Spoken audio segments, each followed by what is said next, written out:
Cheers to you, my friend. Welcome to the Cynthia Linox Show. I am your host, Cynthia Linox. Today, we're going to unpack another episode of the journey of self-discovery. For those of you that are new to the show, welcome. A journey of self-discovery is a process that we all must go through to get to that place of living our life authentically and also living organically. If not, in all cases, we live according to the identity that's been imposed upon us from we were born. So we are here to unpack by discovering the essence of who we are, so that we can, number one, get to know who we are and then live authentically. If you're not living authentically, then you're living a life of performance, a life that's guided by rules, by laws, by regulations, by people's opinion of how you should live your life. You're living a life that's apologetic. You're always apologizing for making the decisions that you make, for living the way you want, simply because it doesn't conform to social norms, traditional norms, conventional norms, none of that. So you really want to get rid of a fictitious identity and discover what's truly yours. Now, you may say, well, I know who I am. Well, and congratulations if you have reached that point. But there's always something new to learn. I've been going through this journey of self-discovery for a while, consciously aware, conscious awareness came to me, I would say probably about, a few years ago, many years ago. But it really wasn't trending, or I really did not come into this place of knowing. So I didn't put a name to the process. But now that it's trending, conscious awareness and being mindful in everything, I am reaping the benefits of it, and I'm recognizing the changes. Anyway, and for those of you that follow my show every week, we are on here every Thursday at 2 p.m. Central Standard Time. And if you can't meet me here, then you can pick up the feed 24/7 on LinkedIn, Facebook, and YouTube. 24/7.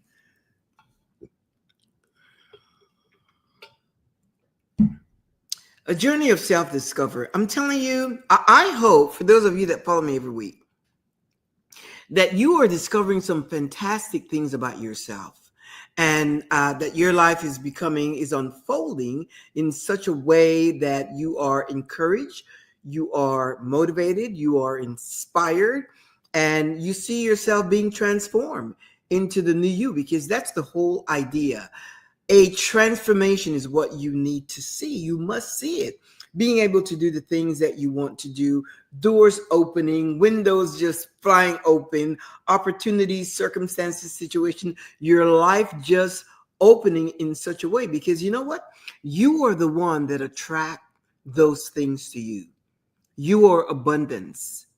You are prosperity. You are peace. You are your own joy. You are your own contentment and happiness. You are it. That's why, when I share with you about myself and the things that happened to me in my life. As a matter of fact, for those of you that follow me on social media, I did post something, but I'm going to share it for you so that you can hear it from me. My husband and I went out to dinner over the weekend, and he wanted to do something special, something a little romantic. So he booked reservations at Perry's Steakhouse, which was just named like the best steakhouse in our city. And he likes a nice filet mignon, and he saw that there.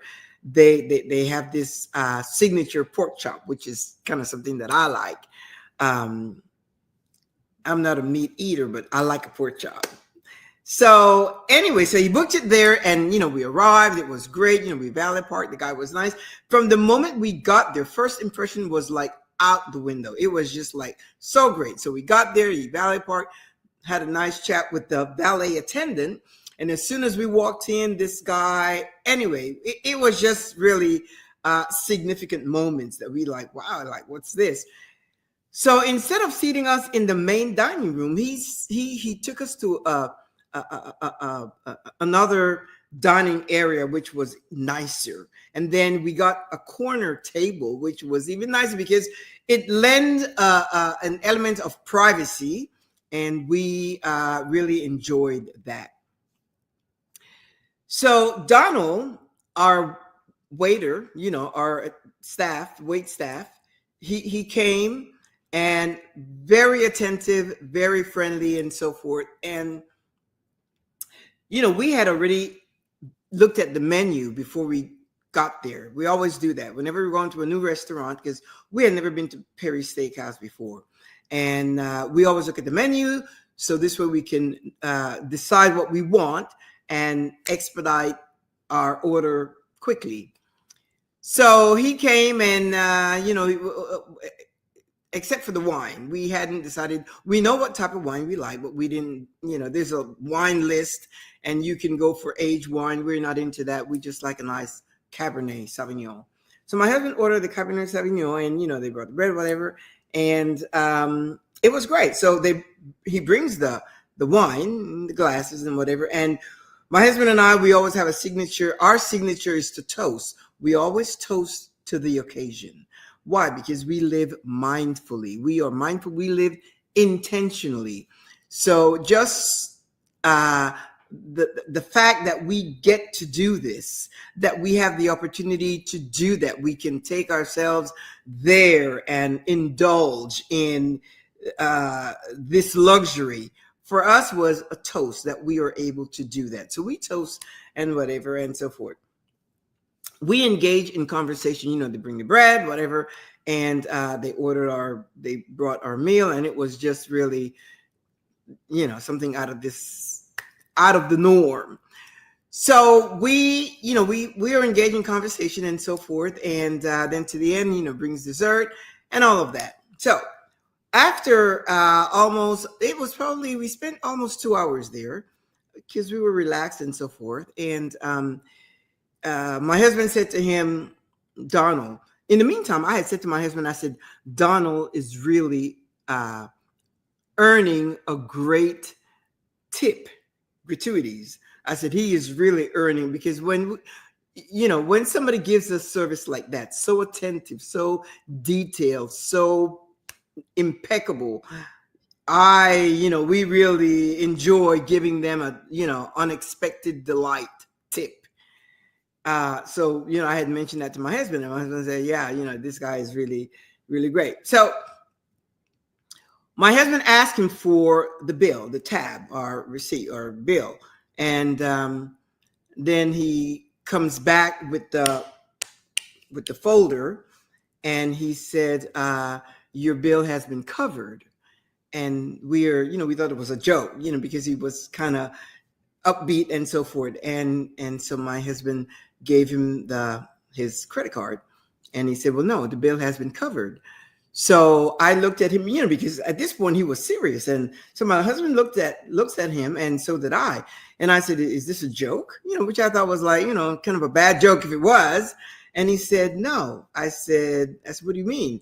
He said, your bill was covered by the gentleman sitting across from you. And we said, what? He said, yes. He said, the gentleman covered your entire bill. So we said, wow, that's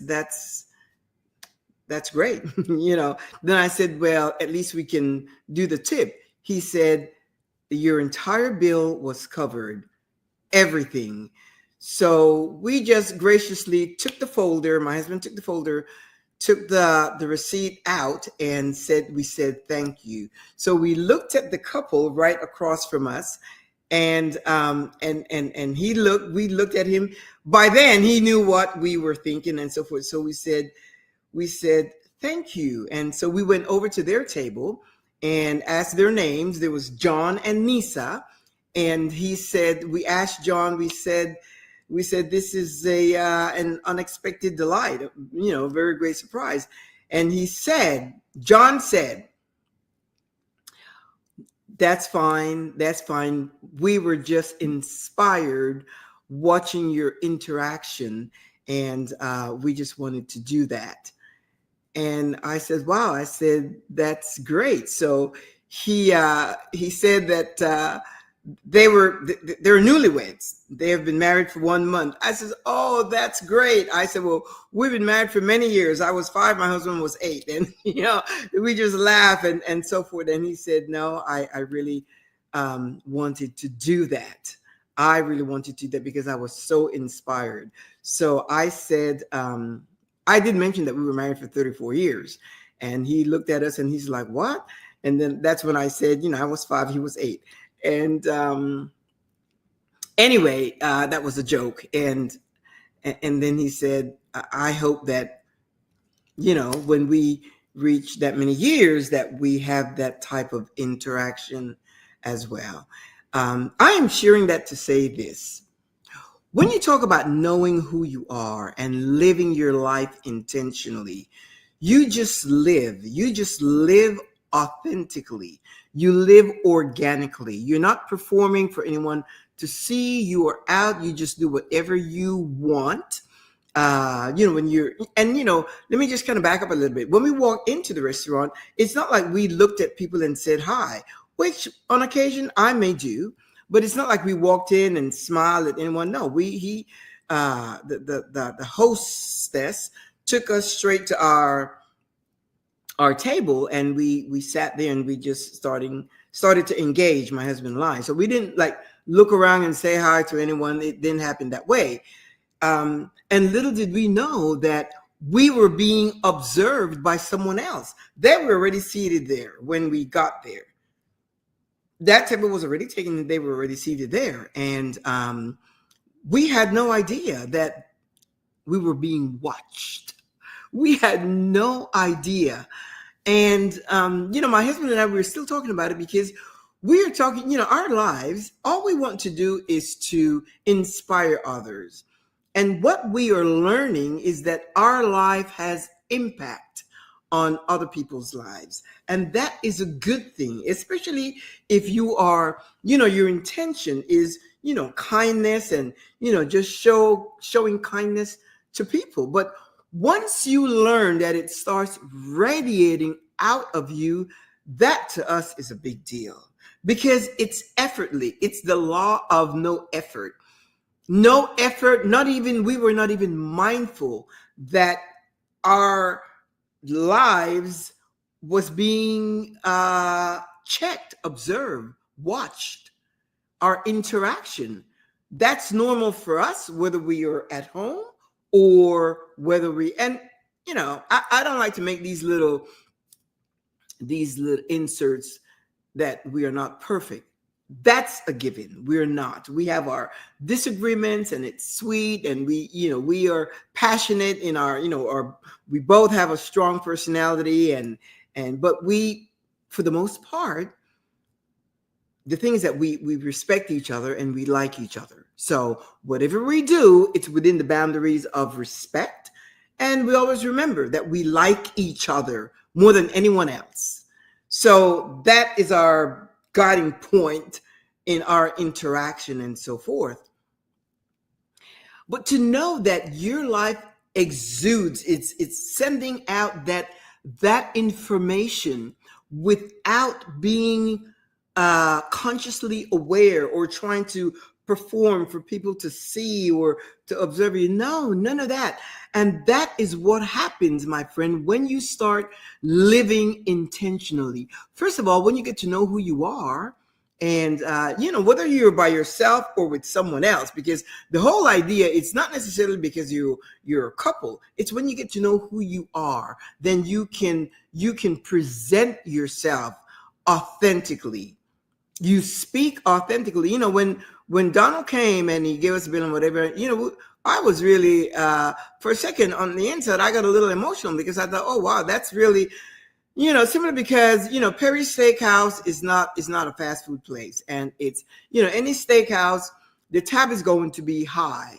you know, it's going to be high, very high, and you go there prepared to indulge and prepared to pay whatever the bill is.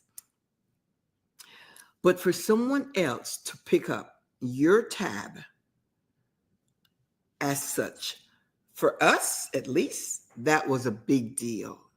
It wasn't like, oh, whatever. No, that was a big deal because that person had to have sensed something.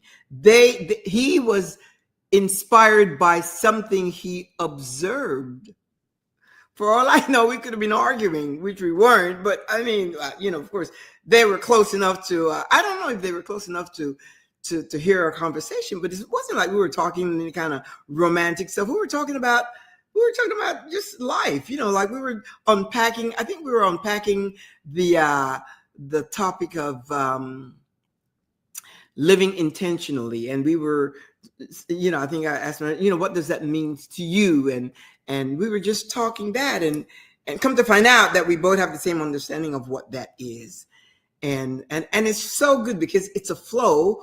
When you're out, we're not one of those couples that sit at the table with your cell phone, or just sit at the table quiet, not, communicating with each other simply because you've been married for this length of time and, been together for so long. So whatever John and Nisa, he had a better view because he was facing us and her back was us. But I kind of saw that she kind of turned around a couple of times to see like who we are or whatever. And for him to say that, if he had just said on our way out, if he had just said, I was just watching you guys and I whatever, that would have been good enough. But to pick up our tab, that was like, to tell, and he told Donald, our waiter, because he was also waiting on their table. He did that. We had no chance to say, no, that's fine, we'll cover our own. We had no chance to say that because it was already covered. We did not even have a chance to give, extra tip. It would have been a little bit embarrassing because that would have been out of order because this guy covered everything. So the thing is this: when you live intentionally, when you come to the place where you know yourself, when you come to the place where you are living a life organically, in other words, just letting things flow, you're not afraid, you're not uptight, you're not judging others. We weren't looking around judging others to see what was going on at other tables. That did not, there's nothing wrong with that, but look at other people and admire them or so forth. But you're not engaging criticism or judgment of others or talking bad about it. No. The focus was on us. We focus on us in a way of gratitude that we get to do that we got to do what we did, the choices that we made. And that's why it is so important when we talk about a journey of self-discovery. You discover so much more about yourself. And, with that, when you go through life and you do things, whatever decisions you make, it's not a place where you look for validation. But I am telling you something. If there was ever a validation, John validated our journey. That was totally validated because they're strangers to us. We don't know who they are. They've never seen us. We've never seen them. I took a picture of them and I took a picture of the bill. I've got that in my journal because these are things that I can go back and it reminds me of the beautiful moments of our lives. I took a picture of, when Donald, our waiter, asked if we were celebrating an occasion. So my husband said, it's my wife's birthday. So he brought me a birthday card signed by the, I guess the chef and everybody else, whatever. So I have all those, I have a collage in my journal because it's wonderful memories. And of course, a picture of a toast that we always do a toast because that, again, we toast to the occasion. But if there was any validation that I was seeking, whether myself or both of us, that would have been it. That would have been it. Why? Because we did nothing to provoke that. We did nothing to create that. We did, well, I shouldn't say provoke. That's not the right word. Obviously, what we did inspired that couple. What we did, or what we didn't do anything. We were just sitting there talking pleasantly to each other, so forth. So validation is not something that you seek. It happens. I'm telling you, there are so many benefits, my friend. When you take on this journey to know who you are, it's just wonderful. You know, there are pros and cons, because as you continue to grow, you're going to start shedding all the burdensome weights. You know, sometimes you're going to start shedding all the things that no longer serves you. You're going to start shedding, sometimes it's attitudes, habits, behaviors, procrastination. Sometimes it's people. Sometimes it's even family members. I mean, that just happens by default, because family members, they're people. And I am so conscious of that. They are people. They're individuals with personalities and likes and dislikes and so forth. And the fact that you are family doesn't mean that the relationship is stellar. That's just the way it happens. So you have to be mindful of that and be prepared to navigate through those changes. You're going to grow in confidence, because confidence is not something that you're born with. Confidence is something that you develop, that you cultivate. And a lot of it has to do with, the way you were raised, and the experiences that you've had along the years and so forth. You are going to grow in a sense of confidence. And the more you embrace that, you become empowered. You become bodacious in your whole personality. You become bodacious. You become emboldened to just be yourself. Now, when I talked about setting standards and boundaries and so forth, one of my the thing that motivates me, the values that I go by is, just to, respect for all and show kindness. I embrace opportunities to show kindness to people. Always, in any situation, whether it's at the grocery store, if I'm crossing the street, or if I'm going to yield right away, I am always going to show kindness. That is my thing. And that works for me, because in most cases, I it's reciprocated. People are kind to me. Life is good to me. I have a lot of opportunities that comes my way. Great opportunities. People like me. People, as a matter of fact, I was looking at this just before I started the show, and I got this text from one of my friends, and she just sent me a text, and she said, when I'm traveling, and when I come back, I like to get together with you. And she says, I admire your tenacity and courage. Love you, my dear sister. She's a friend, but she called me sister. And she said, I admire your tenacity and courage. Now, I don't know what she means by that. I don't know what she's seeing. I don't know what she is seeing, because this is a very successful person as well. Very successful financially, emotionally, mentally, professionally, very successful. And it's someone that I admire as well. I admire her because she's a beast.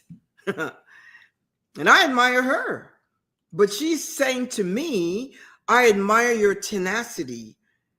Yeah, I don't know what, I am not prone to go and ask, what do you mean by that? Whatever she sees, that's what she sees.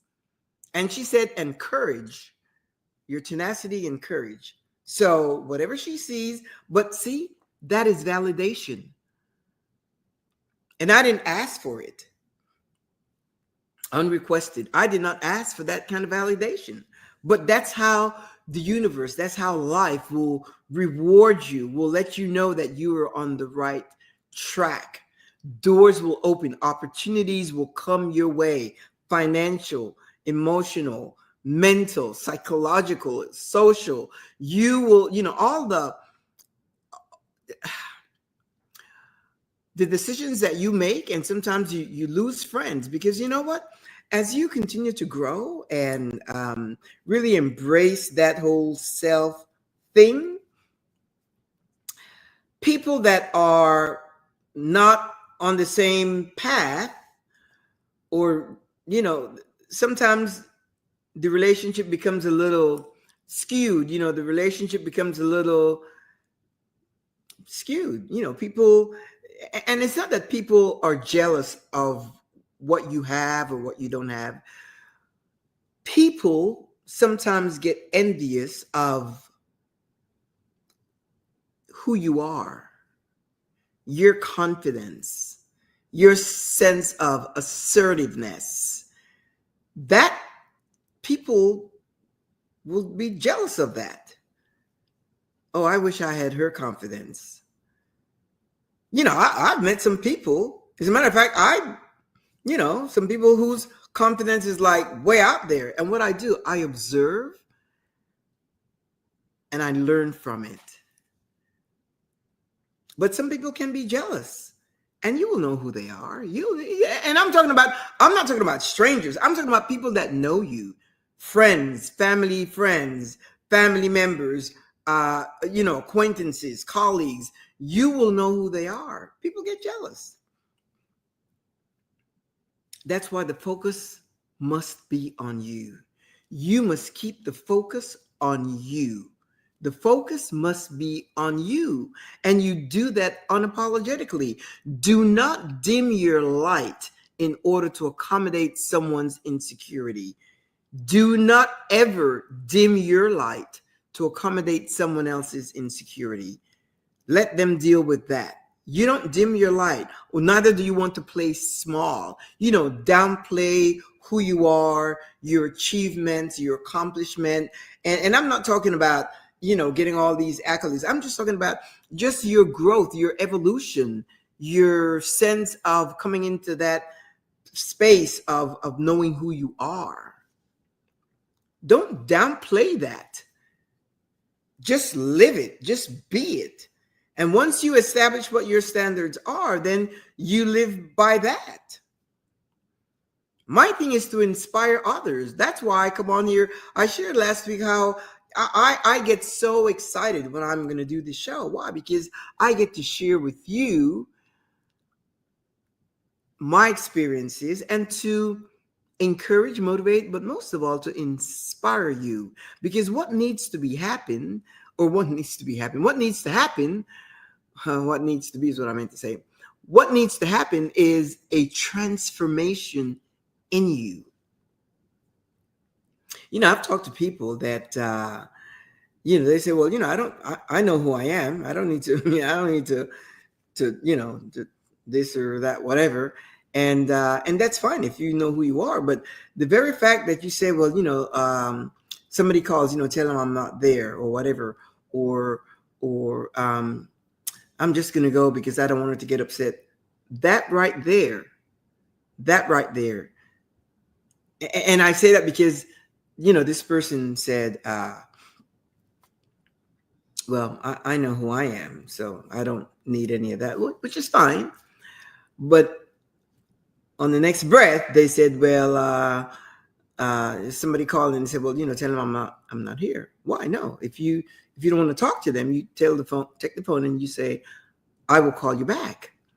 Or if you want to say no, you don't say yes when you want to say no. If you don't want to go to this gathering or out with this person, just tell them no. Without a whole thing of you just say no gracefully. You just say no. You don't have to explain yourself. So when you talk about you don't know who you are, that's not authentic. It's not sincere. It's not organic because you are saying, well, I'm going to go because I don't want her to get upset. Why? No.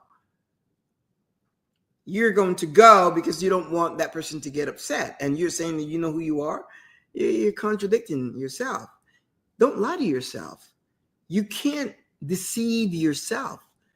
Don't lie to anyone, but worse, yourself. You have to be honest with yourself. You have to be honest with who you are. And let people deal with their own insecurities. If I don't want to do something, I'll let you know. No, I'm not up to it. And that's it. That's it. Whether it's you or even my husband, sometimes I would say, no, I'm not up to it. He likes whenever he's going out to look at something or to buy something or whatever, he likes my company because he likes my intake. That's all great. And I appreciate that. But sometimes, like if he wants to go on a certain Saturday and I'm not up to it, I just say, no, I'm not up to it this week. We can go next week or whatever. And he understands that. He understands that. Why? Because I've come to a place, and I never used to be that way before because, my husband used to be my priority. I used to until I came to realize, wait a minute, and so now if you would ask something and I don't want to, I simply say no. And he understands that because I'm going through my journey of self-discovery, and so is he. Different dynamics, but we're both going through this journey. Mine is I am more intentional and consciously aware of the changes in me. He's a little more subdued, and of course we get together and we talk about the things that we have learned and so forth. But when I talk about not knowing who you are or knowing who you are, and you say, well, I already know who I am, pay attention to that. Pay attention to that and ask yourself, are you living your life the way you want to, or is your life dictated by others? I was listening to Sherry. Her name is Sherry. Well, her name is not Sherry, but I'm going to say Sherry this week. And for some reason, I don't know who this person is, but it was a podcast, and her story was so interesting. Sherry has been married 5 times.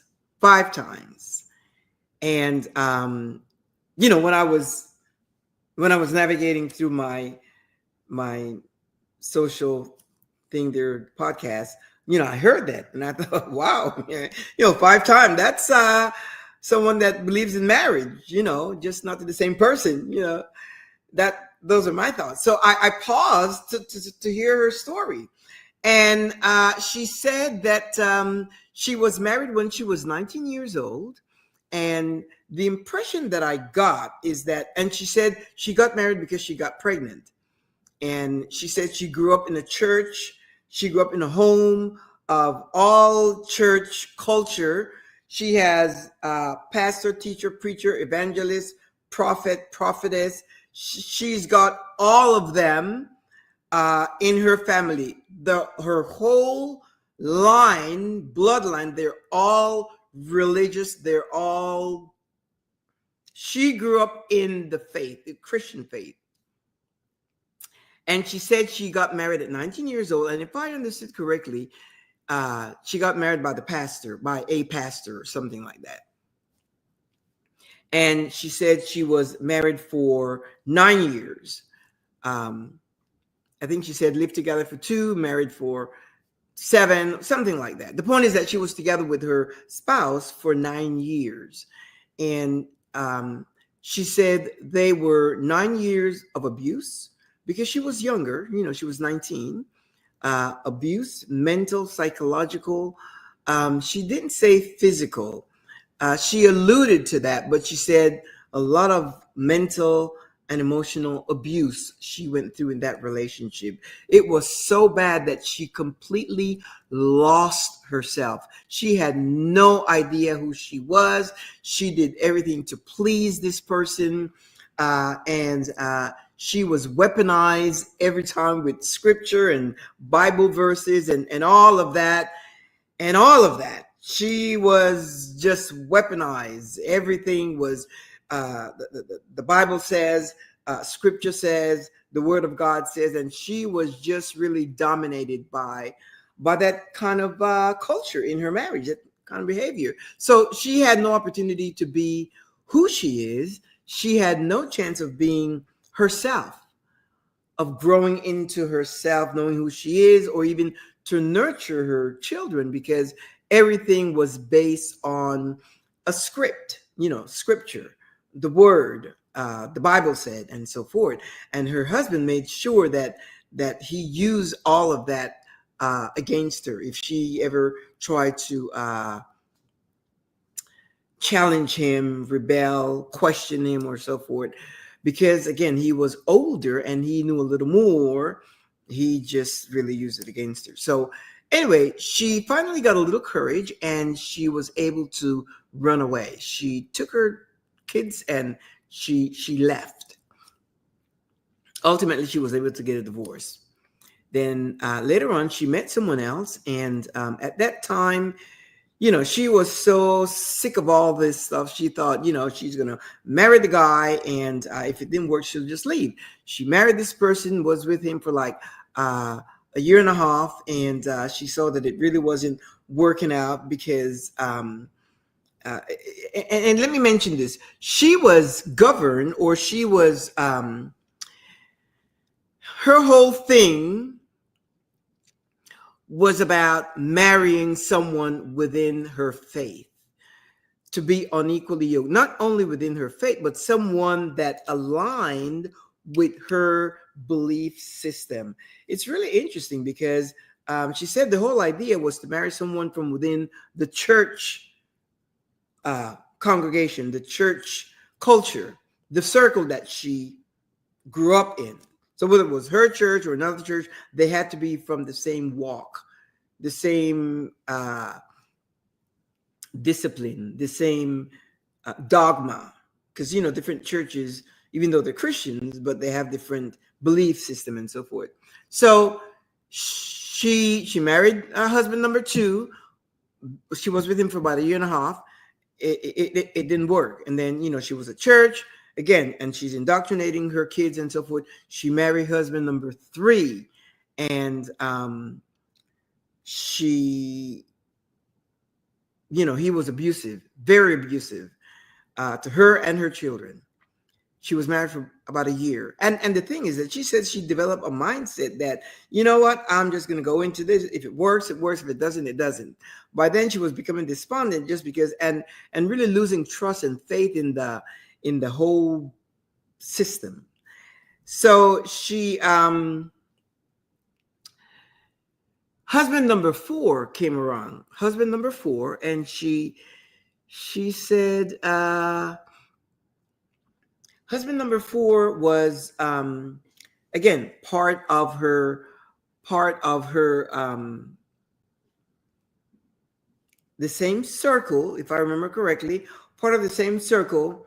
But I think I don't know if he was younger or something. They just didn't match. And she just got married because she thought that being married, having the kids and so forth, she wanted to have a home with the kids, the husband and so forth. And she married husband number 4. After husband number 4, she said that's it. She is no longer going to be guided by the rules and the laws and the regulations and the way people expect her to live. Her family, all of the family members, the pastor, the preacher, the prophet, the teacher, the evangelist, all of those members in her family. She had all of them, she said. And if she went outside of that, she would be subject to being ostracized, being criticized, being judged, and being probably abandoned. Not. So she decided that it was worth it. At this point, She didn't want anything to do with anyone, anything, any doctrine to guide her life. She went on and she learned some things for herself. She became independent, financially independent, where she didn't have to look for someone to help her raise her kids. But by then, the kids was much older by this time and a little more independent and so forth. So she met this man. And when she met this man, after husband number 4, she had been single for a long time because she thought, I'm not going to deal with this. I'm not going to bother with any kind of relationship and so forth. That's what she decided. But she met this man, and this man was so, number one, generous. He was so respectful. He was so sincere, honest, pleasant, really enjoyed being with her. And she saw that. She felt it from within. Now, remember, at this time, she was not asking anything about, the person's background in that. What she saw, what she was inspired by was the way he treated her and her children, the respect he gave to her children. And she was really motivated by that. She's like, this guy's a different. So when it came time to, and in her mind, she's assuming that this guy, even though he wasn't part of her religious doctrine circle, she knew that this guy had to be some kind of a religious guy, simply because of the way he treated her. But at this point, she had disconnected from all the rules and all that. She says, I'm not going to go by that. This thing about being unequally yoked, she's not going to go by that. Come to find out, and I don't know how soon between when she met him and when she found out. Come to find out, when they start talking about spirituality and whatever, the guy is a Muslim. The guy turns out to be a Muslim. Imagine that. Amazing man, wonderful man, respectful, sincere, generous. He's been, as a matter of fact, he said he's been a Muslim for 34 years. He's older than that, but he said, I've been a Muslim for 34 years. 34 years. They've been married for 5 years. Sherry said that she made a decision. She said, if you take a pie, that is just one sliver. In her mind, this is what she shared. She said, the spirituality or the religious part of your relationship is just one sliver compared to a sliver of generosity, sincerity, loyalty, faithfulness, just the way he treated her. She said that is just one sliver. And she was just beaming. She just shared as a matter of fact, because she was sharing her story, and that is her story. And I found it fascinating because I have a little, my story is kind of like that, but not kind of like her, because, I've been married. This is my second marriage. But this thing about being unequally yoked, and she said that her 4 marriages, she made sure that she was equally yoked with those men that she married, that they were part of her religious circle with her doctrine.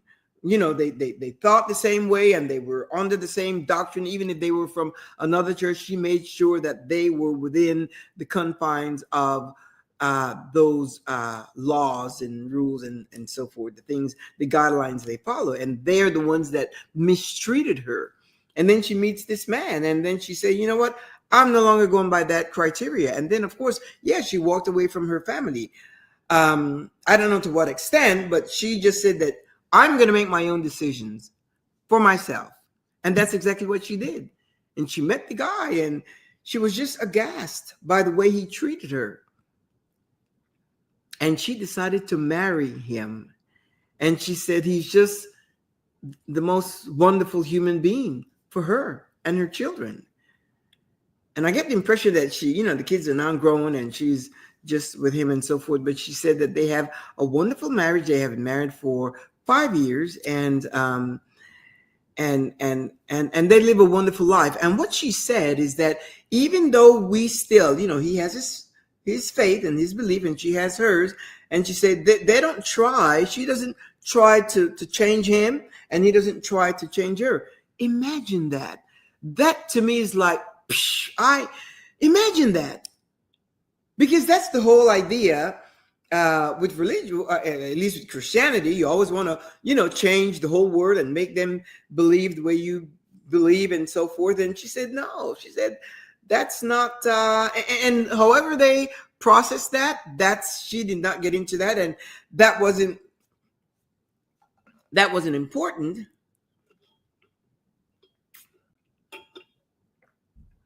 What I found fascinating is the fact that she came to a place where she said, no mas, that's it. I am not going to subject myself to that anymore. That's why, my friend, I always say, discover what works for you and do that. Because once you do that, life will work for you. Free yourself. Bust out, break loose from the weight of doctrine and rules and laws and regulation and social construct and cultural habits and limiting belief system and traditional norms, conventional ways. Break loose from that, because once you get to a place where you come to know who you are and you start making decisions for yourself, regardless of what anyone thinks or says or whatever, because you know what? When you are focused on yourself, when you are doing what works for you, you're not looking to the left or to the right. You are not distracted. You are focused. And there are some that would want to say, well, no, you're egotistical, you're selfish and whatever. It doesn't matter what anyone says. You must be focused on you, because when you become a better person, when you become, allow yourself to become the best version of who you are, that is what you will present to the world. When I was sharing the experience that my husband and I had at Perry's Steakhouse over the weekend, we were so focused in our conversation, we didn't really care what other people were doing or how they were spending their time. There were people around us. We were in a corner and we were just focused on each other. We were laser focused on each other, having great conversation. We were focused on each other. When you focus on yourself and not worry about other people that get into your business or that are, have something to say about you or judge you or criticize you and so forth, they don't have a life. They don't have a life of their own. Because if you have time to focus on someone else, it's because you don't have your own things going. I stay busy, not so busy that I don't have time for myself, because one of the people that I most like to spend time with is myself. Sometimes no noise, no music, nothing, just me and my thoughts, because I love my thoughts. I have beautiful thoughts about me, about my life. I always say I've had a good life, and I keep saying that. And I don't say that. That's not a mantra. That's not a motto. That's not an affirmation that I say. That's the truth. I have had a beautiful life, and I still have a beautiful life. Good fortune follows me, and they find a place to land because I allow myself that. And you can too, but you have to shed yourself of the burden, the things that the weight, things that no longer serve you. You have to shed yourself of that and not be afraid to focus on you. And be mindful of the things that you are telling yourself. Don't tell yourself things like, you're not smart enough, you don't have enough money, you're too old, you're too young, you don't have any friends. There, as long as you have breath, there's possibilities to create a whole life on your own terms. A whole life on your own terms, because that's the whole idea, so that you can live your life on your own terms, unapologetically. There's so much sweetness there. I had someone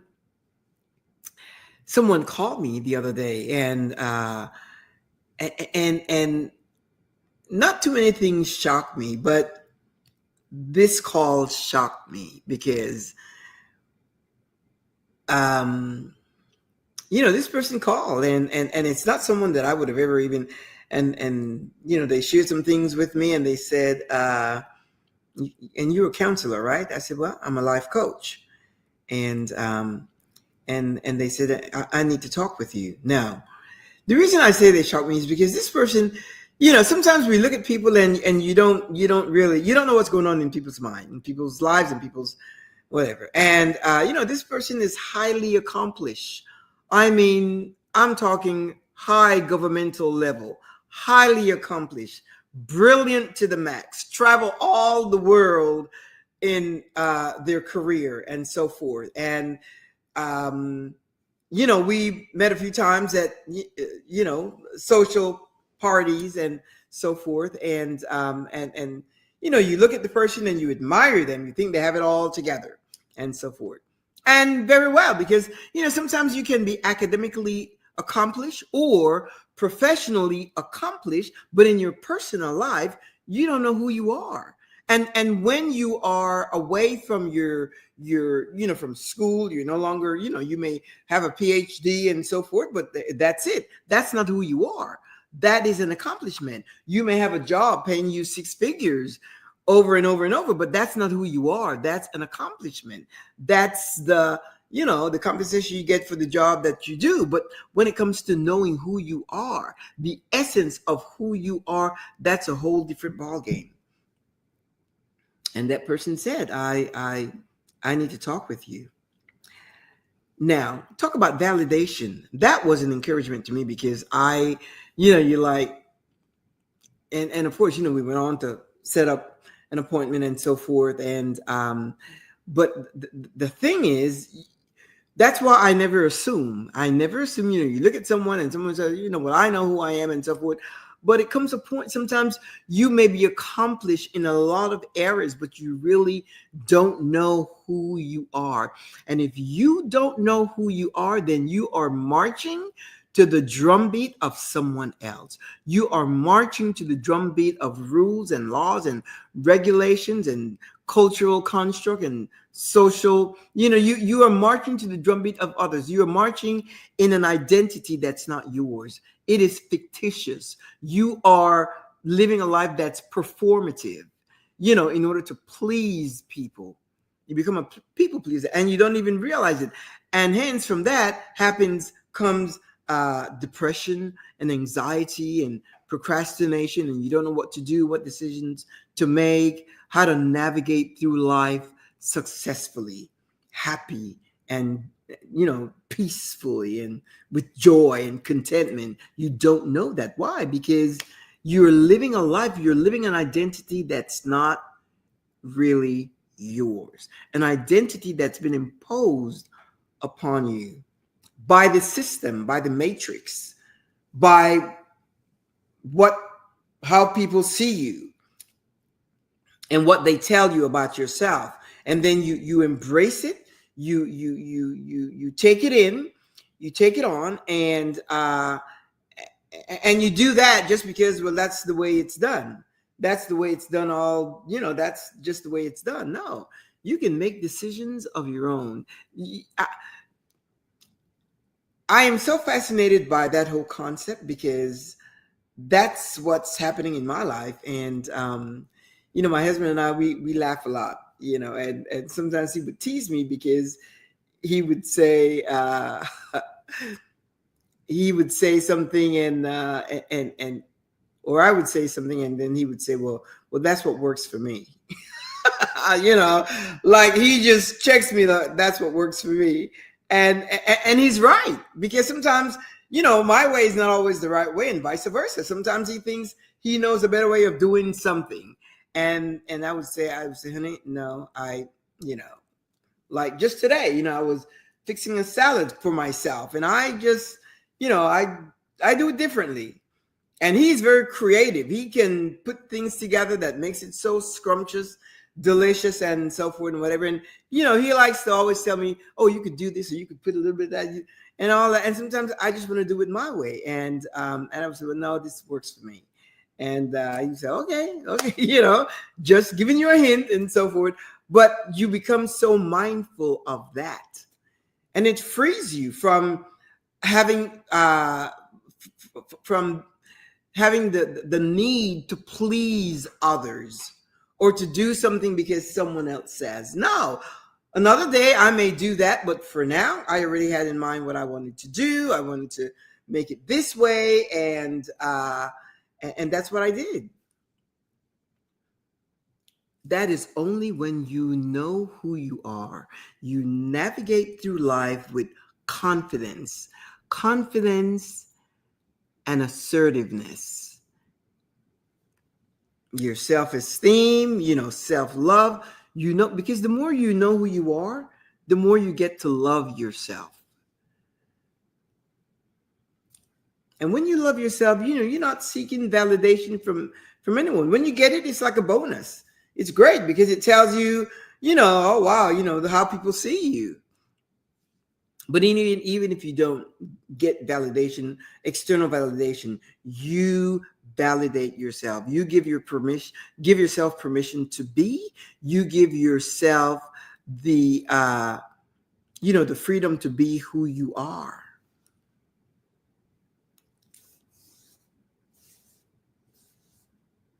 So, my friend, I'm going to leave you with that so that you can meditate on that. The importance of knowing who you are, the importance of this journey. It's not just going through information. It's so that you can have a transformation. That's the whole idea, that you be transformed into a new person. I'll leave you with that, my friend. Remember, every Thursday right here at 2 p.m. Central Standard Time, we have a date. And if you can't make that time, whatever date, then you can pick up the show 24/7 on YouTube, LinkedIn, and Facebook. If you need to drop me a note, go to info@thecynthialinoxshow.com and you can drop me a note. I'm also a life coach. Drop me a note. If you need to chat, I do offer a 30-minute complimentary chat just to see if you and I are aligned to work together, and I will be more than happy to work with you. In the meantime, I'm going to say tata, hasta luego, adios. Now, tomorrow is Friday, so you know that it's a work day for those of you that are still in the workplace. But past that, have a fantastic weekend, and I will see you next time. Please. Ciao.